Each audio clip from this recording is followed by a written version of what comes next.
인간의 욕구 중에서 강한 것 중에 하나가 있다면 그것은 바로 인정을 받고 싶어 하는 욕구입니다.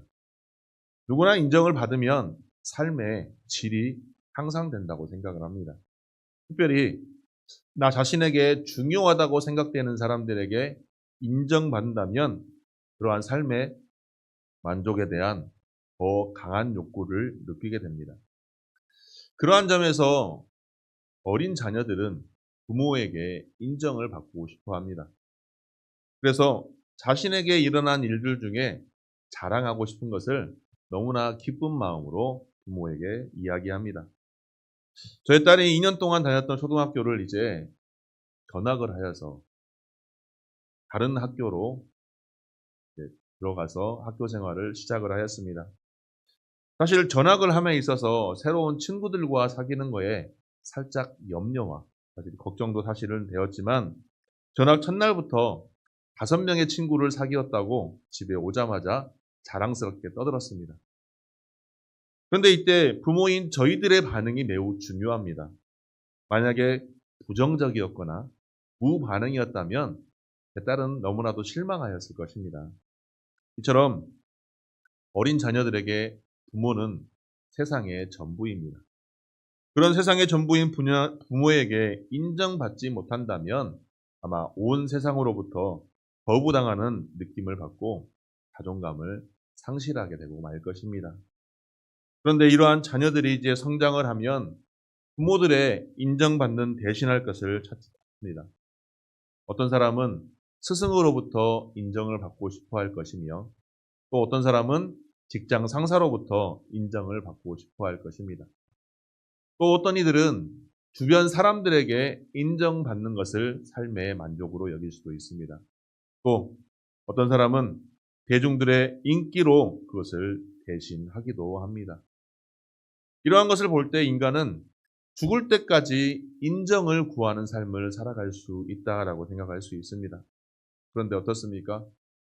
그 인정받는 것에 대해 만족함이 있습니까?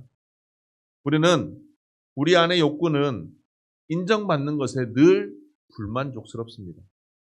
그래서 그 인정으로 내가 만족하기보다 만족하지 못하기 때문에 좌절하고 또한 낙심하며 비참하게 살 가능성이 너무나 크다는 것입니다. 그래서 인정받지 못하는 사람들은 어떻습니까? 때로는 어떤 사람들은 삶을 포기하기도 합니다. 그런데 사실 이러한 인정의 욕구는 바로 하나님을 잊어버린 데서 오는 증상이라는 사실을 우리는 기억해야 합니다. 우리가 어렸을 때는 부모가 세상의 전부이지만 부모의 곁을 떠나면 세상 속에서 그 인정을 찾으려 합니다. 하지만 하나님을 만나고 하나님을 체험했을 때는 어떻습니까? 하나님이 나의 인생의 전부가 되었기 때문에 세상의 그러한 인정, 부모로부터 인정의 욕구로부터 벗어날 수 있다는 것입니다. 하나님으로부터 인정을 받게 되니 세상으로부터 다른 사람에게서 오는 인정을 구할 필요가 없다는 것입니다. 그렇다면 하나님께서 택하시고 인정하는 사람, 그런 사람은 과연 어떤 사람이겠습니까? 오늘 본문 1절 말씀을 보니 내가 붙드는 나의 종, 내 마음에 기뻐하는 자, 곧 내가 택한 사람을 보라. 내가 나의 영을 그에게 주었은즉 그가 이방에 정의를 베풀리라 라고 말씀하고 있습니다. 하나님께서 택한 종을 이것처럼 3가지로 자랑하고 있습니다. 첫 번째가 뭐라고 합니까? 내가 붙드는 나의 종. 하나님께서 붙들어 두시니 이 세상을 다 가진 거나 다름이 없을 것입니다. 두 번째, 내 마음으로 기뻐하는 사람. 창조주 하나님 마음에 들어서 기뻐하는 자라고 하니 얼마나 대단하고 감사하겠습니까? 또 내가 택한 사람이라고 증거하고 있습니다. 무엇을 잘해서가 아니라 그 존재 자체가 바로 하나님께서 기뻐하신다는 것입니다. 그런데 하나님께서 오늘 말씀하고 있는 이 말씀에 이 하나님께서 택한 사람은 바로 우리 주 예수 그리스도이십니다. 하나님께서 이 자랑하고 있는 예수 그리스도를 왜 이렇게 자랑하고 있을까요? 바로 하나님의 구원 사역을 이루기 위해, 즉 만백성을 구원하시기 위해, 하나님께서 택하신 수많은 만백성을 구원하시기 위해 택한 사람이 바로 예수 그리스도라는 것입니다. 그런데 1절 말씀에 보니 내가 붙드는 나의 종이라고 말씀하고 있습니다. 예수님이 원래 하나님의 종이었을까요? 사실은 예수님은 하나님과 동등한 위치에 하나님의 영광을 함께 누릴 수 있는 자격을 가지신 분이십니다. 그럼에도 불구하고 오늘 말씀에서는 예수님을 하나님의 종, 나에 붙드는 나의 종이라고 말하고 있습니다. 종은 결코 주인과 같을 수 없습니다. 종은 주인에게 복종해야 하는 관계입니다. 그런데 하나님의 아들이시며 하나님과 동등된 성자 예수님께서 하나님의 종으로 불리게 된 까닭이 무엇일까요? 그것은 바로 그리스도께서 하나님께서 택하신 죄에서 구원하기 위하여 자기를 낮추시고 하나님께 죽기까지 복종하셨기 때문입니다. 하나님께서는 죄의 종노릇하고 있는 하나님께서 선택하신 백성들을 구원하시기 위하여 구속 사역을 성취할 죄로 당신의 예수 그리스도, 당신의 아들을 세우셨던 것입니다. 그러나 이러한 하나님의 뜻을 예수 그리스도께서 거부하신다면 하나님의 구속 사역은 성취될 수가 없었던 것입니다. 그래서 하나님께서는 1절 하반절에 내가 나의 영을 그에게 주었다라고 말씀하시면서 예수님 스스로 종의 모습을 취하심으로 하나님의 뜻에 복종케 하셨던 것입니다. 즉 하나님의 구속 사역의 성취를 위하여 예수님께서 예수님 스스로의 뜻대로 예수님 마음대로 행하시는 것이 아니라 하나님의 영으로 하나님의 능력에 힘입어 하나님의 뜻에 순종하여 하나님의 구속 사역을 수행하도록 하셨던 것입니다. 그러했기 때문에 예수님께서는 그 어떠한 유혹에도 흔들리지 않고 하나님의 구속 사역의 사명을 온전히 감당할 수 있었던 것입니다. 요한복음 5장 41절 말씀에도 나는 사람에게서 영광을 취하지 아니하노라라고 말씀하시면서 사람들에게 인기에도 도무지 마음을 두지 않으셨습니다.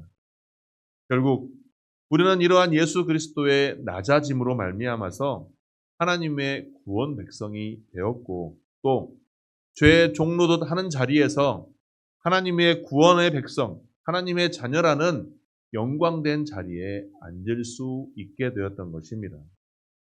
그렇기 때문에 우리는 예수 그리스도의 낮아짐에 감사해야 하는 것입니다.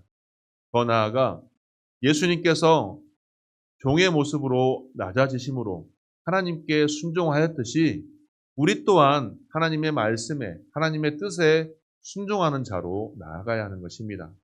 그 나아가는 자리가 비록 비천한 곳, 낮은 곳이라 할지라도 하나님의 뜻이 그러한 뜻이라면 우리는 순종하며 나아가야 하는 것입니다.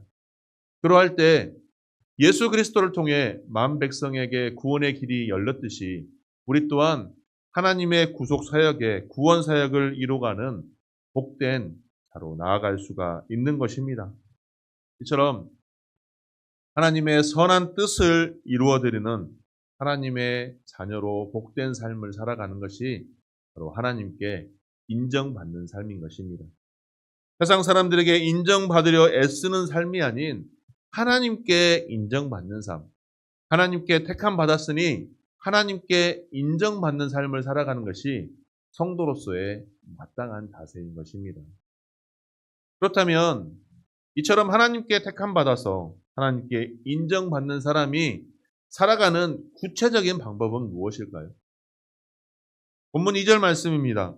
그는 외치지 아니하며 목소리를 높이지 아니하며 그 소리를 거리에 들리게 하지 아니하며, 즉 겸손한 삶을 살아야 합니다.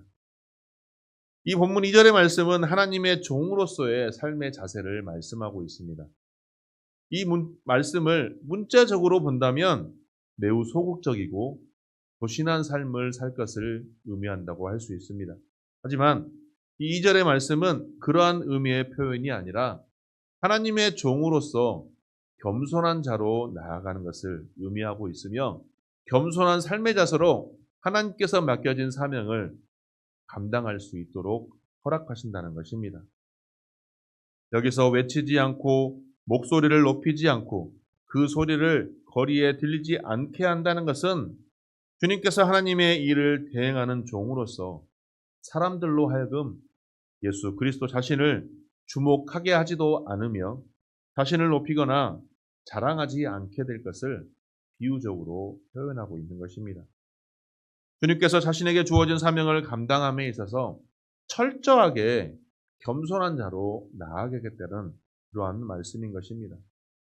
사실 예수 그리스도 행하신 그 구원 사역, 그 일은 결코 가벼운 일이 아닙니다. 하나님께서 허락하신 그 대명, 그것은 굉장히 위대한 일입니다. 그러나 주님께서는 이 위대한 일을 하면서도 사람들의 관심을 끌거나 영웅이 되려 하지 않았습니다. 목소리를 높이지 않았습니다. 주님께서는 하나님 앞에서 철저하게 자신을 낮추고 사람들 앞에서도 자신을 낮추셨습니다. 오히려 사람들이 예수 그리스도를 찾았을 때 오히려 주님께서는 숨어버렸습니다. 이러한 주님의 겸손은 오히려 사람들로 하여금 과연 예수님이 하나님의 아들이 맞으시냐 이렇게 의심을 할 정도였습니다. 그럼에도 불구하고 예수님께서는 초지일관 늘 겸손하셨으며 묵묵히 자신에게 주어진 그 사명을 감당하셨던 것입니다. 그리고 그것을 통하여 하나님께로만 영광 돌리는 삶을 살았던 것입니다. 이러한 그리스도의 모범적인 사역, 이러한 그리스도의 삶의 자세가 오늘 우리들이 본받아야 될 삶의 자세인 것입니다. 하나님의 뜻을 받들며 순종하는 하나님의 종으로서 하나님의 일을 감당할 때 우리가 어떠한 자세로 나아가야 할지를 오늘 말씀하고 있는 것입니다. 하나님의 일을 행하려 할 때 늘 겸손한 자세로 주님의 모습이 오늘 저와 여러분들의 모습이 되기를 소망합니다.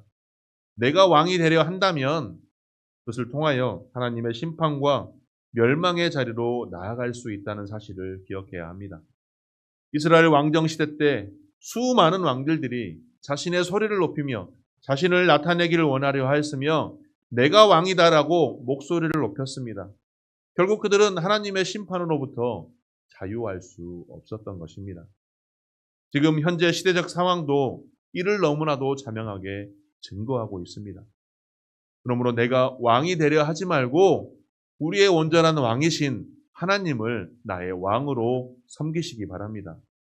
주님께서 그러하셨듯이 외치지 않고 목소리를 높이지 않고 그 소리가 거리에 들리지 않도록 철저하게 나 자신을 겸손한 자세로 견지하며 나아가야 하는 것입니다. 오직 하나님의 음성만이 우리의 입술을 통해서 세상에 들리게 하시기 바랍니다. 내 목소리를 나타내는 것이 아니라 하나님의 음성이 세상에 들릴 수 있도록 우리에게 허락하신 그 사명을 겸손하게 나아갈 수 있는 저와 여러분들이 되기를 간절히 소망합니다. 내가 예수 그리스도의 제자라면 마땅히 그리스도를 본받는 자가 되어야 합니다. 주님께서 하셨던 것처럼 하나님 앞에서 사람 앞에서 겸손한 자가 되어야 합니다. 내가 하는 일이 설상 아무리 위대한 일이라 할지라도 나를 높여서는 결코 안 됩니다. 언제 어느 곳에 어떤 일을 하든지 우리는 하나님의 종이며 하나님의 뜻을 받드는 성도라는 사실을 기억해야 합니다.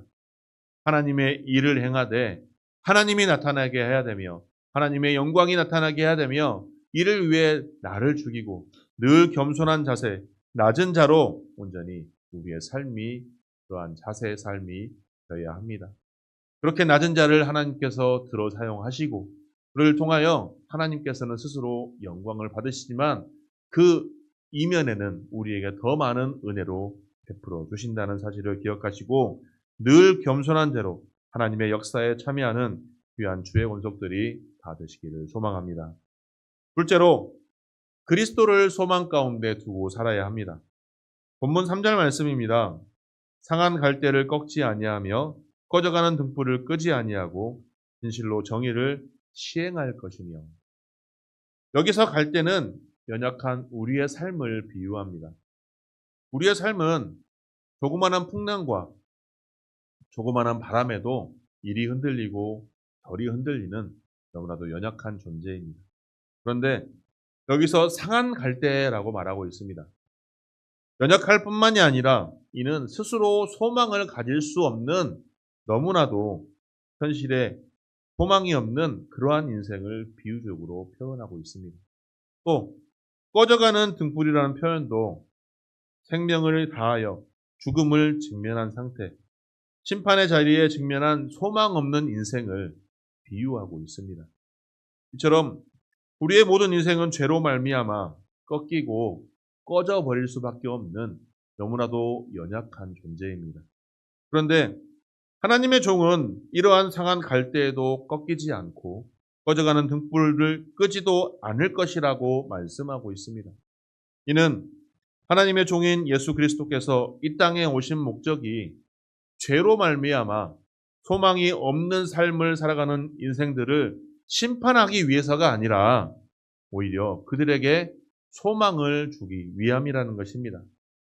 상한 갈대를 꺾지 않고 꺼져가는 등불을 끄지 않는다는 것으로 단순히 소극적인 측면에서 죄인들을 심판하지 않는다는 의미가 아니라 꺾이지 않고 끄지 않는다는 것은 매우 적극적으로 그들에게 소망을 줄 수 있는 삶을 허락하겠다는 것입니다. 즉 예수 그리스도께서 이 땅에 오신 목적은 상한 갈대와 같은 인생을 감싸서 그 생명이 꺾이지 않게 하고 또한 꺼져가는 들꿈과 같은 인생들에게 생명의 기름을 공급하여서 그 생명이 꺼지지 않게 한다는 것입니다. 소망이 없는 인생들에게 생명의 소망을 허락하여 주신다는 것입니다. 그렇다면 사랑하는 성도 여러분, 우리의 인생을 한번 뒤돌아보시기 바랍니다. 우리 인생이 슬픔이 없거나 아픔과 상처가 없거나 고통과 질병이 없는 그러한 평안한 인생만 있습니까? 늘 우리의 삶은 문제와 역경과 질병과 고통과 슬픔과 후회와 두려움 같은 어느 곳 하나 성한 곳이 없는 인생들입니다. 사랑하는 사람과의 이별, 이루지 못한 꿈에 대한 안타까움, 쉬고 싶어도 쉴 수 없는 고단함, 고민과 아픔이 있어도 털어놓을 대상조차 없는 것이 우리들의 불쌍한 인생들인 것입니다. 인생을 돌아보면 그야말로 상한 갈대, 꺼져가는 등불과도 같은 것입니다. 그런데 이처럼 상한 갈대와 같은 우리의 인생, 꺼져가는 등불 같은 이런 위태로운 인생에 우리에게 소망을 부어줄 곳이 과연 어디 있습니까? 소망을 부어줄 자가 이 세상에 어디에 있습니까? 하지만 예수 그리스도께서 이 땅에 오셔서 죄인들을 대신하여 죽으심으로 그를 믿기만 하면 그 안에서 하나님의 심판에서 자유롭고 영생을 허락하여 주신다고 요한복음 3장 16절에서 정확하게 말씀하고 선포하고 있습니다. 그러므로 내가 오전히 예수 그리스도 안에 있으면 우리는 상처받은 영혼이 아니라 소망 없는 인생이 아니라 영원한 생명을 가질 수 있는 영생의 소망을 꿈꾸는 자임을 확신하시기 바랍니다. 그러기 위해서는 오직 예수 그리스도를 나의 구주로 선포하시고 온전히 믿음 가운데 나아가시기 바랍니다. 혹여 내 안의 아픔과 상처로 얼룩져서 여전히 치유받지 못한 10년 가운데 있지는 않습니까? 여전히 고통과 문제와 절망의 늪에서 어두움 가운데 있지는 않으십니까? 그렇다면 그럴수록 우리의 치료자 되시는 예수 그리스도를 바라보시기 바랍니다. 예수 그리스도께서 우리의 치유자가 되시며 우리의 위로자가 되시며 우리를 온전히 절망과 고통 가운데서 해결해 주시고 구원해 주실 분이라는 사실을 기억하시고 온전히 주님 앞에 나아가시기 바랍니다. 마태복음 11장 28절에서 말씀하고 있습니다. 수고하고 무거운 짐진 자들아 다 내게로 오라. 내가 너희를 쉬게 하리라. 주님께서는 우리의 치유자 되시며 위로자 되시며 우리의 영원한 구원자 되신다는 사실을 기억하시고 온전히 천국 소망 가운데 늘 회복해 하시는 예수 그리스도를 바라볼 수 있는 우리의 심령이 되기를 간절히 소망합니다. 이처럼 그리스도를 소망 가운데 있는 사람들은 세상의 어떠한 풍파와 시련에도 승리하는 그리스도의 구원의 역사를 체험할 수 있습니다. 하나님의 종이 상한 갈대로 꺾이지 않고 꺼져가는 등불로 꺼지지 않으려면 어떻게 해야 한다고 하겠습니까? 먼저 그 자신이 꺾이거나 꺼지지 않아야 합니다. 그런데 의욕이 있다고 하여 무슨 일을 다 이룰 수 있는 것이 아닙니다. 그 어떠한 회방도 능히 이겨낼 수 있는 힘과 능력과 용기가 있어야 합니다. 하나님의 종인 예수 그리스도는 어떠한 회방과 어려움이 닥친다 할지라도 자신에게 주어진 그 사명을 이룰 수 있는 강한 능력과 힘과 용기가 있었습니다. 왜냐하면 하나님께서 그에게 하나님의 영을 부어 주셨기 때문입니다. 그래서 예수 그리스도께서 이 땅에 오셔서 죄인들을 위한 구속 사역을 성취하고자 하였을 때 세상의 많은 사람들은 예수 그리스도를 핍박하고 고난에 처하게 하였으며 심지어 그를 따르던 제자들까지도 배신하고 도망갔으며 결국에는 십자가에 못 박혀 죽으셨지만 결국 예수님께서는 승리하셨습니다. 죄 가운데 승리하셨으며 죄인들을 향한 소망이 되셨던 것입니다. 사실 우리가 신앙생활하며 믿음 생활하면서 한두 번 은혜 받았다고 하여 그 은혜가 계속 이어집니까? 아닙니다. 은혜 받았다고 하지만 우리의 너무나도 부족하고 연약함 때문에 꺾이기 쉽고 꺼지기 쉬운 존재로서 우리는 늘 하나님의 은혜를 구해야만 하는 존재들인 것입니다. 하나님의 은혜를 베풀어 주시고 우리를 도우지 않는다면 우리는 실패자가 될 수밖에 없는 것입니다. 하지만 주님께서 우리를 위한 구속 사역을 이루는 것으로만 그치지 않고 우리를 끝까지 붙들어 주시고 끝까지 우리를 함께 해 주시니 우리는 꺾이지 않고 꺼지지 않고 마침내는 완전한 구원을 이루어갈 수 있는 것입니다. 세상에 보면 이러한 많은 사람들이 있는데 그 중에서도 중증 장애인들을 돌보신 분들을 보면 그 사람들은 너무나도 의지와 희생이 대단한 것 같습니다. 우리가 잘 알고 있는 세계의 위인 중에 헬렌 켈러를 돌본 설리반 선생님이 있습니다. 헬렌 켈러는 보지도 듣지도 말하지도 못하는 중증 장애인이었습니다. 하지만 그녀를 설리반 선생님들은 잘 돌보았으며 헌신적으로 교육하고 헌신적으로 봉사하여 그 헬렌 켈러가 한 사람의 독립된 인격체로 나아갈 수 있도록 성장할 수 있도록 세계 위인까지 나아갈 수 있도록 헌신하였던 것입니다. 이러한 예수 그리스도는 중증 장애인을 돌보는 설리반 교사와 같을 수도 있습니다. 우리는 죄로 말미암아 영적 신경이 마비된 중증 장애인 같습니다. 하지만 우리와 같은 영적인 중증 장애인 같은 우리를 끝까지 돌보시고 마침내 구원으로 인도하시는 이가 바로 우리 주 예수 그리스도입니다. 그러므로 예수 그리스도의 그 은혜를 알고 예수 그리스도를 더욱더 의지하며 나아가는 저와 여러분들이 되기를 소망합니다. 영적으로 무지한 우리를 참으시고 끝까지 우리를 붙들어 주셔서 우리를 하나님의 자녀로 인도하여 주십니다. 그러므로 우리 또한 그 예수 그리스도를 본받아서 세상에 구원을 모르고 절망 중에 죽음의 길을 걸어가는 사람들, 죄악을 고집하며 범죄하는 이들을 바른 길로 인도하는 것이 우리 바른 길 교회에 향하신 하나님의 사명인 줄 믿습니다. 사실 그 일이 우리 인간적인 시선으로는 낙심이 되고 절망이 된다 할지라도 겸손한 자세로 그리스도를 소망 가운데 바라보며 나아갈 때 하나님께서는 우리를 통하여 일하실 것이며 우리 교회를 통하여 하나님의 꿈이 이루어질 줄 믿습니다. 사랑하는 성도 여러분, 여전히 세상 사람들의 인정받기 위해 끊임없이 두리번거리지는 않습니까? 채워지지 않은 나의 인정의 욕구 때문에 혹여 불안해하지는 않습니까? 세상 사람들의 인정에 목마른 사람들은 어떻게든 그 목마름을 해결하기 위하여 늘 몸부림치며 살아갑니다. 하지만 하나님께 인정받은 사람은 결코 몸부림치지 않습니다. 왜냐하면 하나님의 능력을 믿기 때문입니다. 하나님께서 행하실 역사를 믿기 때문입니다. 하나님의 능력을 믿으시고 하나님께서 우리를 통하여 섭리 가운데 행하실 그 역사를 확신하며 나아가실 바랍니다. 그러할 때 우리를 통하여 하나님께서는 일하실 것이고 결코 좌절하거나 낙심케 하지 않으실 것입니다. 이러한 삶이 바로 예수 그리스도의 삶을 통해 이미 증거되었습니다.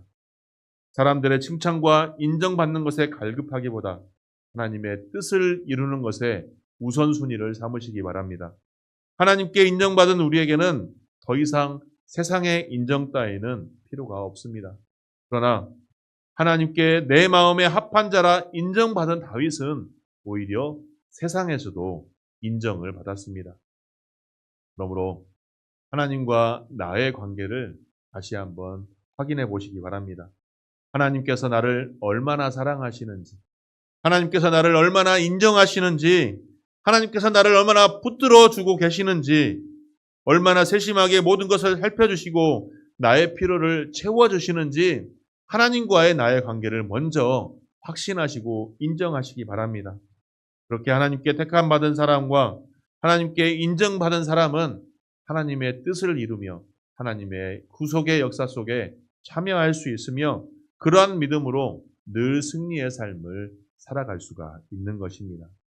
오늘 우리를 통하여 말씀하신 그 말씀대로 하나님께 택함받은 우리가 늘 겸손한 자세로 늘 그리스도를 소망 가운데 바라보며 늘 하나님의 나라에 늘 우리를 통하여 바라고 원하시는 그 뜻을 이루어가며 우리 바른길 교회를 통하여 하나님의 뜻이 이루어지며 주님의 나라가 아름답게 세워지는 그곳에 참여할 수 있는 귀한 주의 권속들이 되시기를 축원합니다.